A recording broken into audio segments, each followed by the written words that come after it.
તો ગુજરાતના અરવલ્લી વાતાવરણમાં પલટો જોવા મળ્યો। શું નિષ્ણાતોની કમોસમી વરસાદની આગાહી સાચી પડશે?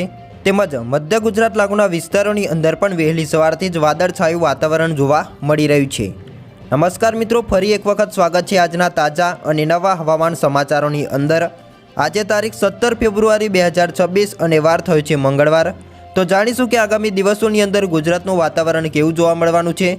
શું ખરેખર આગામી દિવસોની અંદર માવઠું વરસશે કે નહીં, અને હવામાન નિષ્ણાત દ્વારા શું આગાહીઓ કરવામાં આવી છે તેના ઉપર એક નજર કરીશું।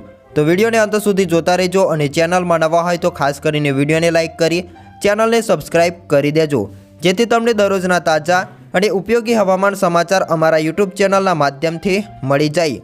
વાત કરીએ તો અરવલ્લી જિલ્લાના વાતાવરણમાં અચાનક પલટો જોવા મળ્યો છે, જ્યાં વહેલી સવારથી જ વાદળછાયું વાતાવરણ જોવા મળ્યું અને વાતાવરણમાં આવેલા પલટાથી ધરતીપુત્રો પણ ચિંતિત બન્યા છે। જો હાલની સ્થિતિમાં માવઠું થાય તો ઘઉં, બટાકા, ચણા જેવા પાકોને નુકસાન થઈ શકે છે। જેમાં મિત્રો વધુમાં જાણીએ તો રાજ્યમાં ફેબ્રુઆરી મહિનાના મધ્ય ભાગથી જ ઠંડી ગાયબ થઈ ગઈ છે।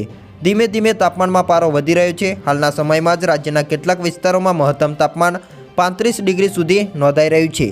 જોકે આ દરમિયાન આજે મંગળવારે સવારે રાજ્યના અમુક ભાગોની અંદર વાતાવરણની અંદર પલટો જોવા મળ્યો છે। અરવલ્લી જિલ્લાના વાતાવરણમાં અચાનક પલટો જોવા મળ્યો, જ્યાં વહેલી સવારથી જ વાદળછાયું વાતાવરણ પણ જોવા મળ્યું। મોડાસા, ઇસરોલ, જીવનપુર સહિતના અનેક વિસ્તારોની અંદર વાતાવરણમાં પલટો જોવા મળ્યો છે। વધુમાં જાણીએ તો મિત્રો, રાજ્યના હવામાનને લઈને નિષ્ણાત અથરિયા શેઠનું અનુમાન પણ સામે આવ્યું છે, જેમના જણાવ્યા મુજબ રાજ્યમાં ફરી એક વખત માવઠું વરસે તેવી શક્યતાઓ છે। હવામાન નિષ્ણાત અથરિયા શેઠનું અનુમાન મુજબ ઉત્તર ગુજરાતમાં માવઠાની સંભાવનાઓ વ્યક્ત કરી છે, અને વાત કરીએ તો કચ્છ અને સૌરાષ્ટ્રમાં ધુમ્મસની પણ આગાહી કરવામાં આવી રહી છે। તો બીજી તરફ હવામાન નિષ્ણાત અંબાલાલ પટેલે પણ આગાહી કરી છે, જેમનું માનવું છે કે 18 ફેબ્રુઆરીએ બંગાળના ઉપસાગરની અંદર એક લો પ્રેશર સિસ્ટમ બનવાની શક્યતાઓ છે, જેમાંથી વેરમાર્ગ લો પ્રેશરમાં પરિવર્તિત બનવાની પણ શક્યતાઓ રહેશે, અને તેનો ભેજ અરબી સમુદ્રમાં આવે તો હલચલ જોવા મળી શકે છે। સૌરાષ્ટ્ર, દક્ષિણ ગુજરાતના દરિયાકાંઠાના ભાગોની અંદર કંઈક અંશે અસર જોવા મળે તેવું પણ તેમના દ્વારા જણાવવામાં આવી રહ્યું છે।